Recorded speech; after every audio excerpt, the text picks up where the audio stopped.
Olá, vamos agora voltar aí com nossos estudos falando dos princípios básicos da física e no caso agora nós vamos para os princípios básicos da óptica, começando pela óptica geométrica. Partimos das noções básicas da óptica geométrica, né? Para conceituar, para partir desses princípios, nós vamos dar aqui a fundamentação, né? Ou a definição do que é a óptica em si, né? A óptica é a parte da física, o ramo da física que estuda aí todos os fenômenos que são relacionados com a luz e aí levando em consideração todos os seus aspectos aí que sejam mais fundamentais. Então, todos os fenômenos relacionados com luz, eles estão dentro do campo da óptica. A óptica pode se dividir em duas partes, né? A óptica geométrica, e a óptica geométrica envolve todos os fenômenos luminosos, onde a natureza desses fenômenos não é levada em consideração, ou seja, não é levada em conta, não nos importa saber qual é a natureza da luz, né? Apenas nos interessa a sua estrutura geométrica, todo o seu aspecto geométrico, essa é a óptica geométrica. A outra parte da óptica é a óptica física, onde a gente estuda todos os fenômenos luminosos, aí sim, levando em conta, né, todo o contexto, todo o conteúdo, toda a natureza luminosa e todos os fenômenos que envolvem essa natureza da luz. Então, a óptica pode se dividir em óptica geométrica e óptica física. O nosso escopo é a óptica geométrica. A princípio, poderemos chegar até a óptica física. Na verdade, isso é apenas didático, né? Essa divisão é didática. Essa divisão, fisicamente, ela não existe, né? Todos os fenômenos eles acontecem simultaneamente. Então, não há uma divisão. Essa divisão é apenas, pura e simplesmente, didática, para tentar facilitar o aprendizado. E aí a gente ilustra uma ilustraçãozinha aí mostrando um microscópio, né, com algumas lentes e a utilização não só da lente como também de um raio luminoso, né, de um feixe luminoso, um feixe luminoso, para poder facilitar e melhorar o aspecto visional aí, a visualização do que se observa com o microscópio. A luz, né, que seria aí a gente partir do princípio fundamental, né, primordial, para estudar óptica, principalmente óptica geométrica, a gente precisa saber o que é o fenômeno em si, né, o fenômeno que está envolvido nessa situação, nesse ramo de estudo, é a luz.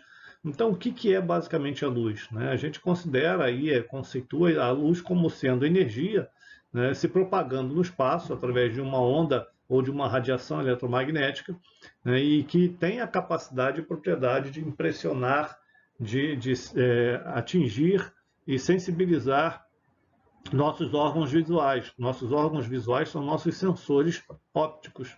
Né? Então, essa luz ela tem a capacidade de sensibilizar esses órgãos visuais, esses sensores ópticos, nossos olhos, né? E até a um certo limite.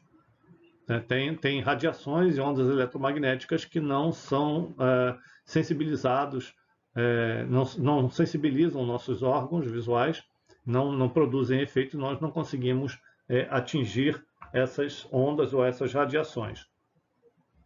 A luz ela pode ser classificada pelas fontes que produzem essa luz. Então, a fonte de luz são os corpos emissores de luz.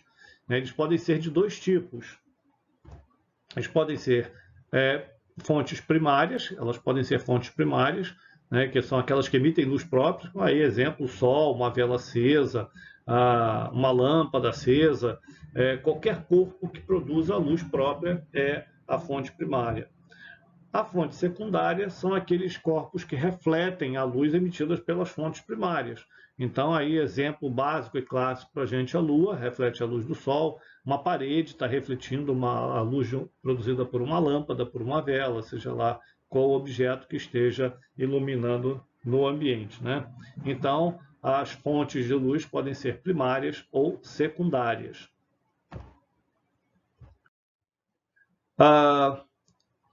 Raio de luz, né, é um outro conceito importante que a gente precisa conhecer. Como nós estamos falando de noções básicas, a gente precisa saber o que é um raio de luz, né? Então, o raio de luz é o caminho que a luz percorre. É representado, né, por uma reta, por um segmento de reta. Tá? Então, o raio de luz é o caminho percorrido pela luz. Ele é representado por um segmento de reta. O conjunto de raios de luz, quando nós temos vários raios luminosos, né, nós temos aí o chamado feixe de luz, ou feixe luminoso. E esses feixes podem ser de três tipos. Eles podem ser divergentes, convergentes ou cilíndricos ou paralelos. Tá? Então, nós podemos ter três tipos de feixes luminosos: os feixes divergentes, convergentes e os feixes paralelos. Os feixes divergentes dispersam, espalham os raios luminosos. Os feixes convergentes concentram os raios luminosos. Então, um exemplo de feixe divergente seria a luz produzida por uma lanterna. Ela produz um feixe divergente que se espalha para iluminar o ambiente. Um feixe convergente seria a experiênciazinha muito básica, muito conhecida da lupa. Quando a gente pega uma lupa, coloca contra a luz do sol, e a gente vê aquele pontinho luminoso concentrado, onde dá até para queimar um pedacinho de papel, né? Se colocar a mão ali, até sente queimar um pouquinho a mão. Então, dependendo da lente, pode queimar até muito. Então, esse caso é um caso de feixe convergente. Os feixes paralelos são aqueles cujas fontes se encontram a uma distância tão distante, tão longa, as fontes estão tão distantes do objeto a ser iluminado, que esses raios luminosos formam um feixe que a gente considera paralelo.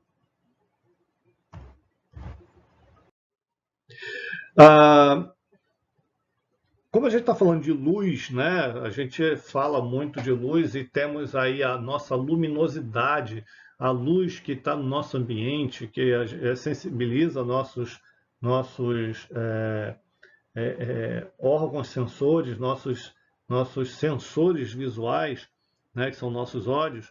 Essa luz a gente chama de luz branca. Na verdade, é uma sensação, né? Não é bem uma luz branca, é uma sensação de luminosidade e é uma denominação para a sensação luminosa que os olhos humanos conseguem perceber aí no meio em que se encontram.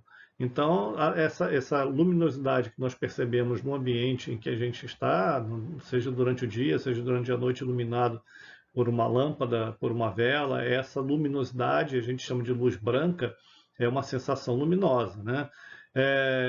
Que nada mais é que uma onda eletromagnética policromática, ou seja, ela é poli, né, quer dizer vários, croma quer dizer cor, né?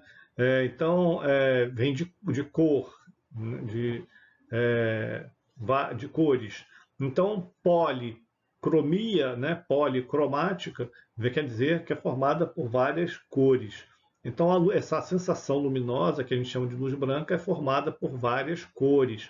É a luz policromática, uma onda eletromagnética policromática. Significa o quê? Que ela é formada por várias outras ondas eletromagnéticas de cores diferentes.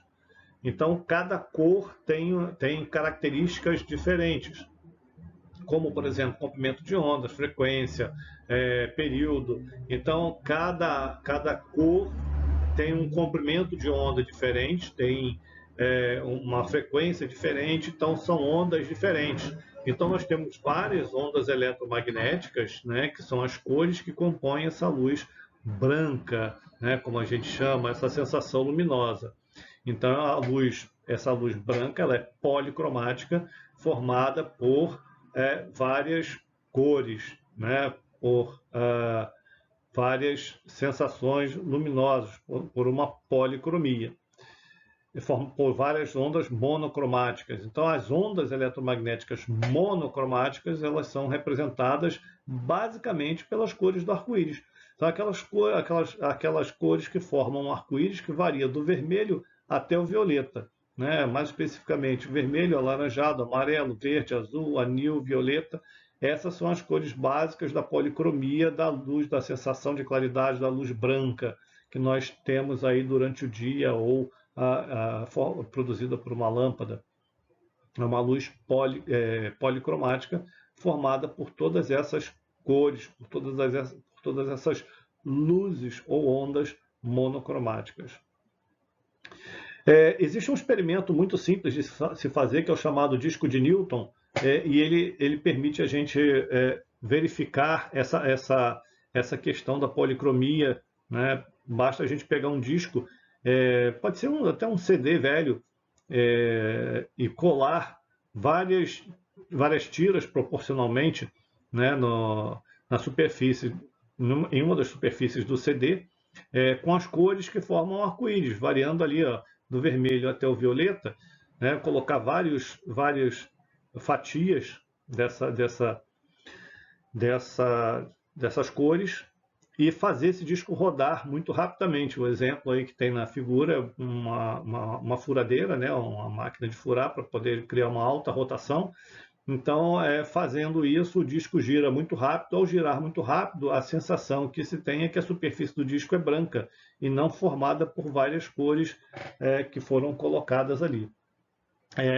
Isso demonstra a policromia e a monocromia, né? Ou seja, as luzes monocromáticas que formam a luz policromática. É uma experiência simples de se fazer, lógico, com todo o cuidado possível, mas que demonstra plenamente como que funciona essa formação da luz branca, né? Entre aspas, luz branca, porque ela não é branca, é uma sensação luminosa.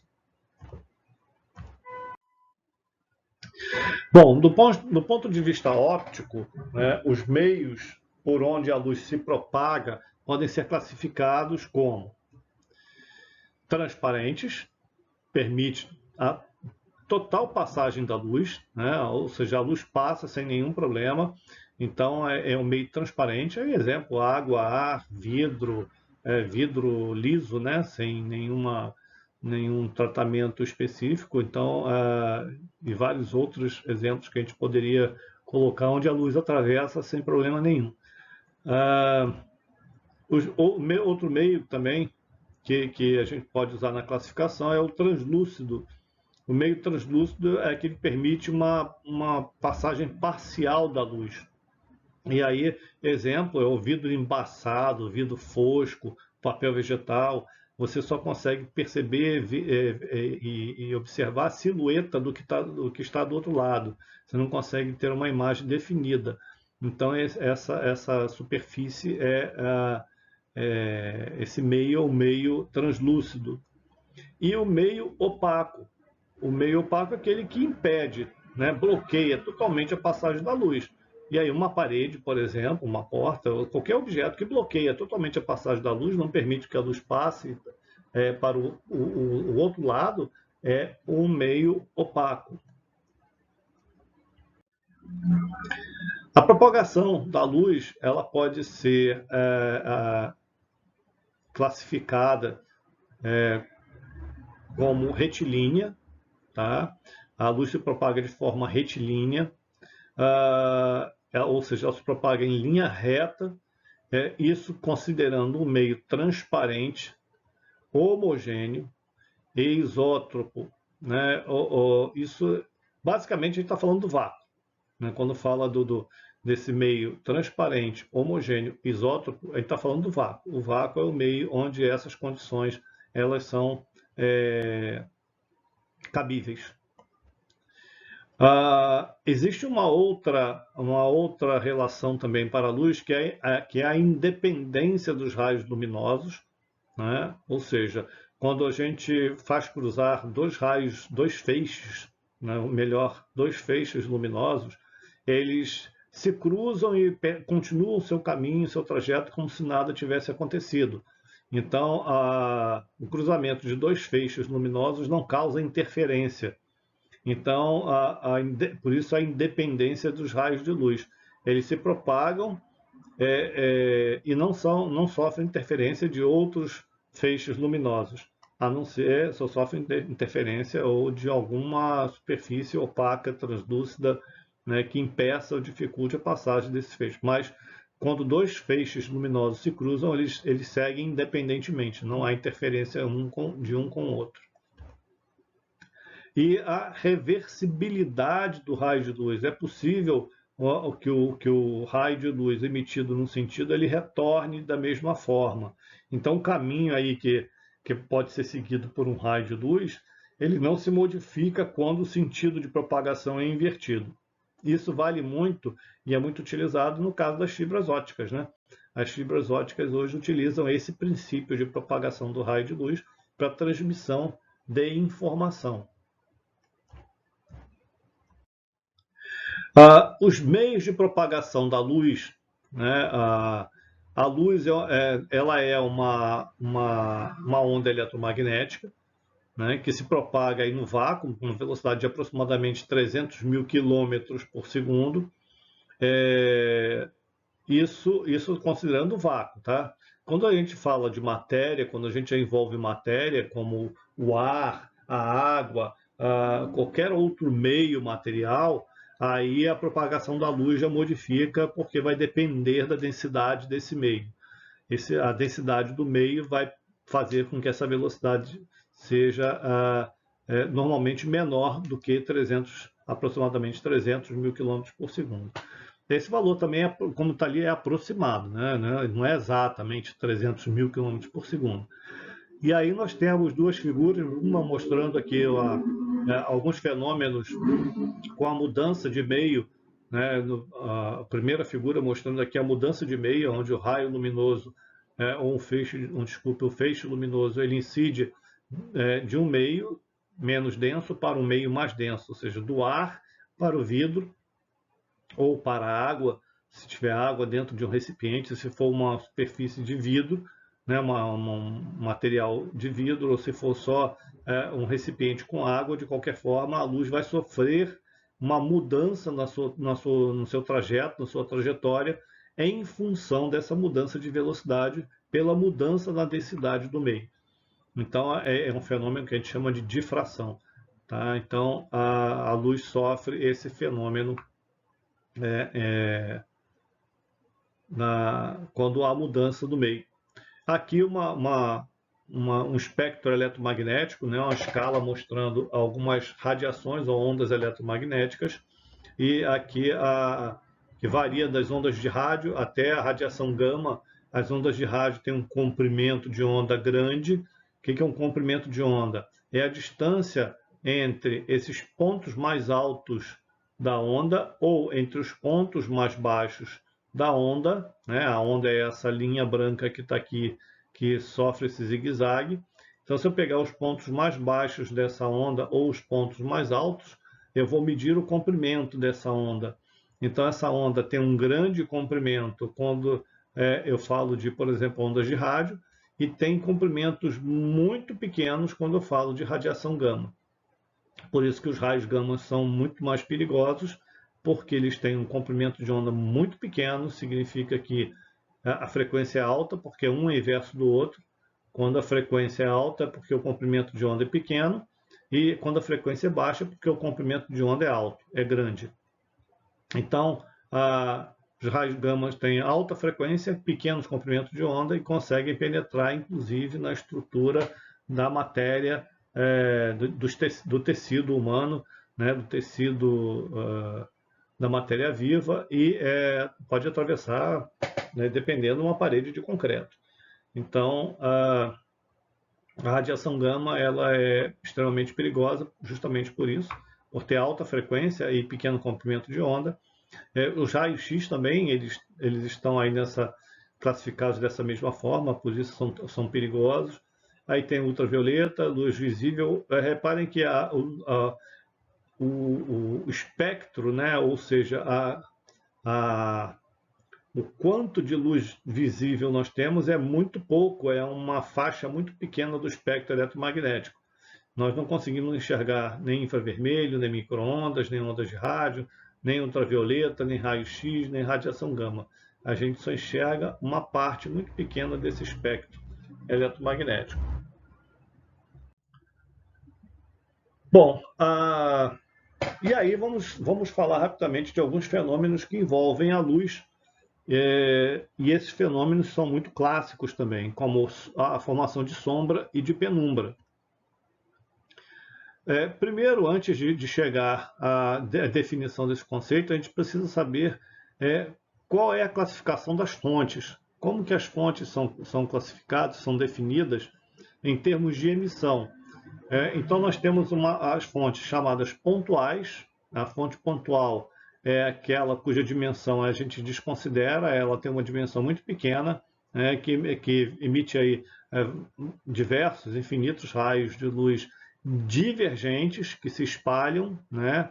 E aí nós temos aqui a figura de uma fonte F qualquer, emitindo luz e encontrando aqui um objeto esférico no caminho, e esse objeto acaba projetando aqui algo, né, uma parte que não recebe a luz, né, em um anteparo qualquer, uma tela, uma parede, seja o que for.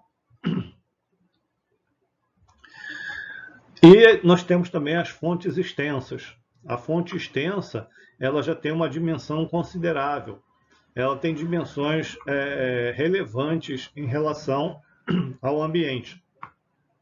Então, os raios de luz emitidos por uma fonte extensa, eles vão acabar produzindo efeitos e fenômenos um pouco diferentes das fontes pontuais. Agora, a relação de ser fonte extensa ou ser fonte pontual também é muito relativa, tá? Vai depender. Eu posso considerar, por exemplo, o Sol uma fonte pontual.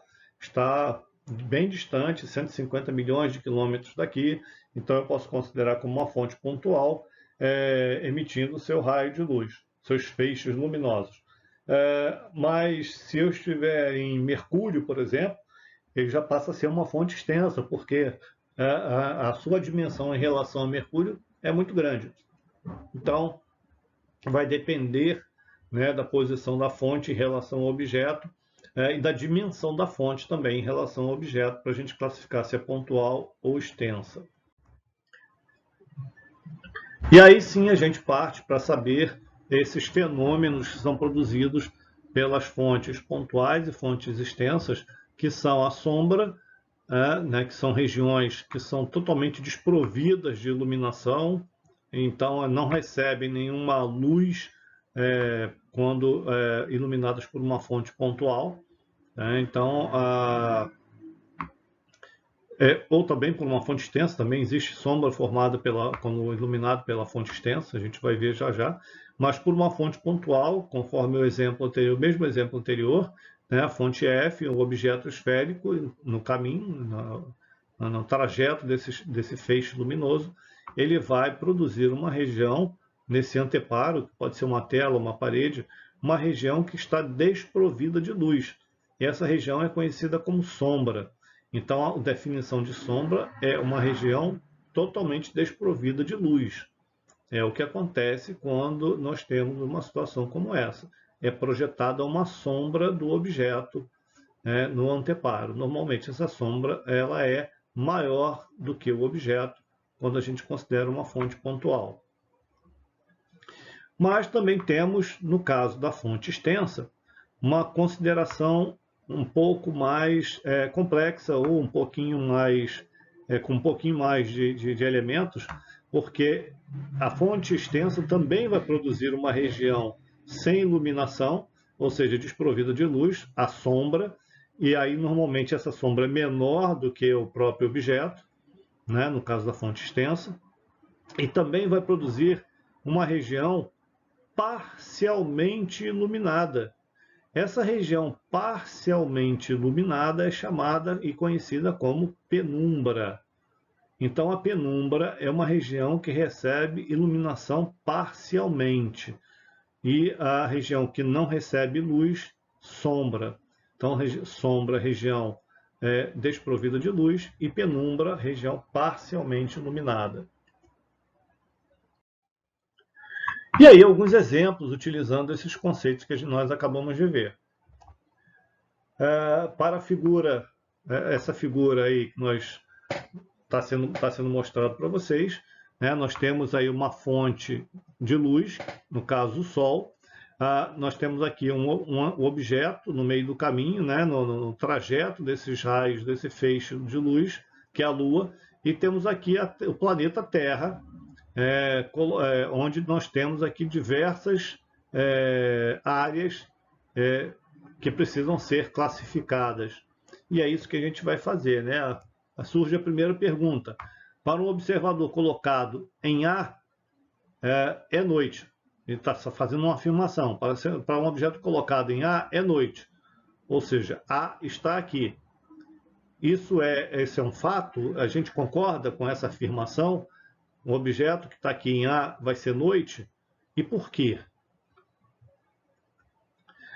Para um observador em B, né, que no caso um objeto, não falei objeto, é observador em A.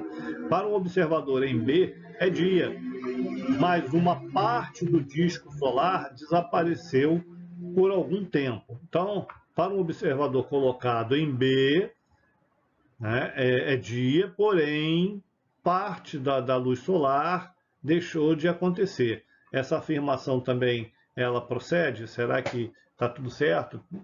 Como que isso se dá, né? O observador em C via o Sol. De repente, seu disco começou a perder um pedaço cada vez maior, até desaparecer completamente por algum tempo. Então, aqui o observador colocado em C, ele viu o Sol, de repente ele já não vê mais o Sol. O que aconteceu? Que região é essa? Então, nós vamos tentar responder essas três questões, essas três afirmações, na verdade. Vamos tentar analisar essas três afirmações. A primeira delas, vamos lá, as soluções. A primeira delas, para o observador colocado em A, é noite. Tá certo, é noite. Por quê? Porque é uma região de sombra, né? Região de sombra projetada pela Terra, porque ela não recebe luz solar. A luz solar está sendo recebida pela outra face. Essa face não recebe. Então, uma região de sombra, né? Ou seja, é a sombra própria da Terra, em função da área de iluminação produzida pelo Sol. Então, tá certo. O observador colocado para um observador que esteja em A vai ser noite. Para o observador em B, ele vê parte do Sol, parte da iluminação do Sol, também está certo. Né? Que região é essa aqui? A região de penumbra, que é a região parcialmente iluminada. Então, ele observa um eclipse parcial do Sol. Ele vê o Sol parcialmente. O Sol não sumiu totalmente, né? Mas também não está por completo. Então, ele recebe a luz do Sol parcialmente. Então, ele vai ver alguma iluminação parcial nessa região. E um observador colocado em C, ele via o Sol, de repente não vê mais. Por que ele não vê mais? Porque ocorreu um eclipse total do Sol aqui. A Lua ficou na frente do Sol, em função da distância que ela se encontra do Sol, né, ela criou um disco que cobre totalmente a área do disco solar, né, da área luminosa do Sol, e aí passa a existir uma região de sombra. Então, o observador que está nessa região C não vai ver mais o Sol, porque ele está na região da sombra projetada da Lua. Então, aqui a Lua projetou uma sombra, tem uma região de sombra projetada. Em C, tem a região penumbral, ou região de penumbra, do observador colocado em B, e tem também a região de sombra, que no caso gera a noite, né? A região de sombra em A, provocada pela sombra própria da Terra. Esse foi um exemplo. Vamos ver outro exemplo aí. Um outro exemplo está aqui. No teto de uma sala de altura H, 3 metros, coloca-se uma pequena fonte, e é uma lâmpada bem forte, né, chamada de F. A meia altura coloca-se horizontalmente uma placa opaca, quadrada, de dimensões A, B, C e D, né, ou de lados A, B, C e D, e cada lado com 1 metro. E aí nós temos que determinar o lado do quadrado formado pela sombra projetada por essa placa. A linha, B', C' e D' no chão. Então eu tenho eu tenho aqui uma fonte colocada a uma altura de 3 metros, uma altura H de 3 metros em relação ao chão, uma placa quadrada de 1 metro de lado, né? O lado AB tem 1 metro, BC tem 1 metro, CD tem 1 metro, DA tem 1 metro, e essa placa vai formar uma sombra no chão, ou seja, uma região desprovida de luz, que vai ter uma área cujos lados vão ter medidas, que é o que ele quer saber, né? Determine o lado do quadrado da sombra projetada. Como é um quadrado, se determinar um lado, está determinando todos os outros. Então, nós vamos à solução. E a solução vem por semelhança de triângulos. Ou seja, quando triângulos são semelhantes, nós podemos fazer uma relação trigonométrica desses triângulos retângulos. Por que triângulos retângulos? Esses triângulos retângulos eles possuem um ângulo reto, por isso é chamado de triângulo retângulo. Então nós temos aqui dois triângulos, o FOA, então está aqui FOA, F até a altura O, que é a altura onde está a placa, né? A meia altura, ou seja, a 1,5 metro, né?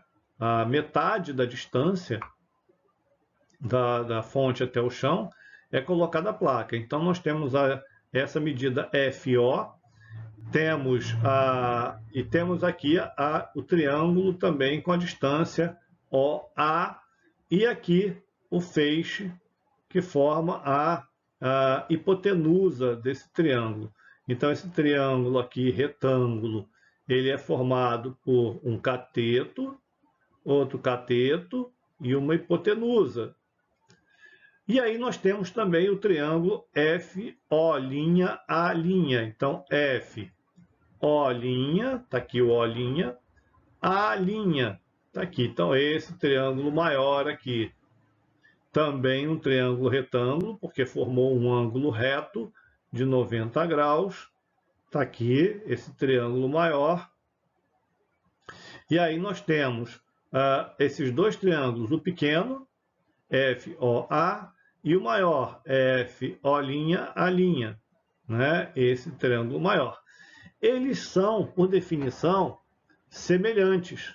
Então eu posso relacionar as medidas desses triângulos e, fazendo esta relação, nós temos o seguinte: a distância FO sobre a distância FO', né, uma proporção, né, proporcionalmente, então FO dividido por FO', tem que ser igual a FA dividido por FA'.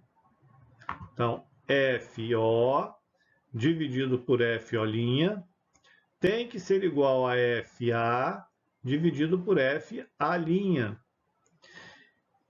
Donde esses três pontinhos é uma simbologia matemática que significa donde. Donde FA sobre FA' é igual, né? Quem é FO? FO não é a meia altura? Ele colocou aqui, ó, a meia altura, então é a altura dividido por 2, então vai ser H dividido por 2, então FA sobre FA' vai ser igual a FO, que é a meia altura, H dividido por 2, dividido pela altura total. o FO' é o H. Bom, como a H sobre 2 dividido por H, a gente pode anular H com H, vai sobrar meio. Então, fazendo essa relação trigonométrica, a gente consegue concluir tirar uma conclusão que a relação FO sobre FO', que é igual a FA sobre FA', onde FA sobre FA' é igual a meio. Ou seja, essa relação aqui é meio. E aí, vamos verificar os outros, mais dois triângulos. O triângulo FAB e o triângulo FA', Então, FAB e o triângulo FA', eles também são proporcionais. Apesar de não serem retângulos, eles são proporcionais. Por que eles não são retângulos? Porque eles não formam ângulos retos. Então, a relação entre esses triângulos vai ser dada da seguinte forma. A distância FA sobre FA' tem que ser igual à distância AB sobre a linha B'. Então, donde quem é FA sobre FA'? Está aqui em cima, ó. FA sobre FA' é meio. Então, meio vai ser igual. Quanto vale AB? AB é o tamanho do lado do quadrado. E ele disse que o lado do quadrado da placa tem 1 metro. Então, AB vai ter 1. Vai valer 1. Então, meio igual a 1 sobre a linha B'.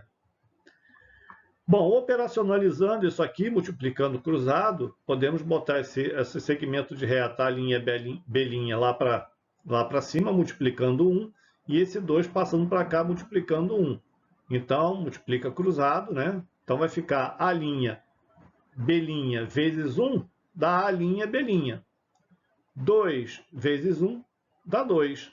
Então, o tamanho do lado da sombra projetada vale 2 metros, ou seja, é o dobro do tamanho da placa que foi utilizada como objeto a ser projetado.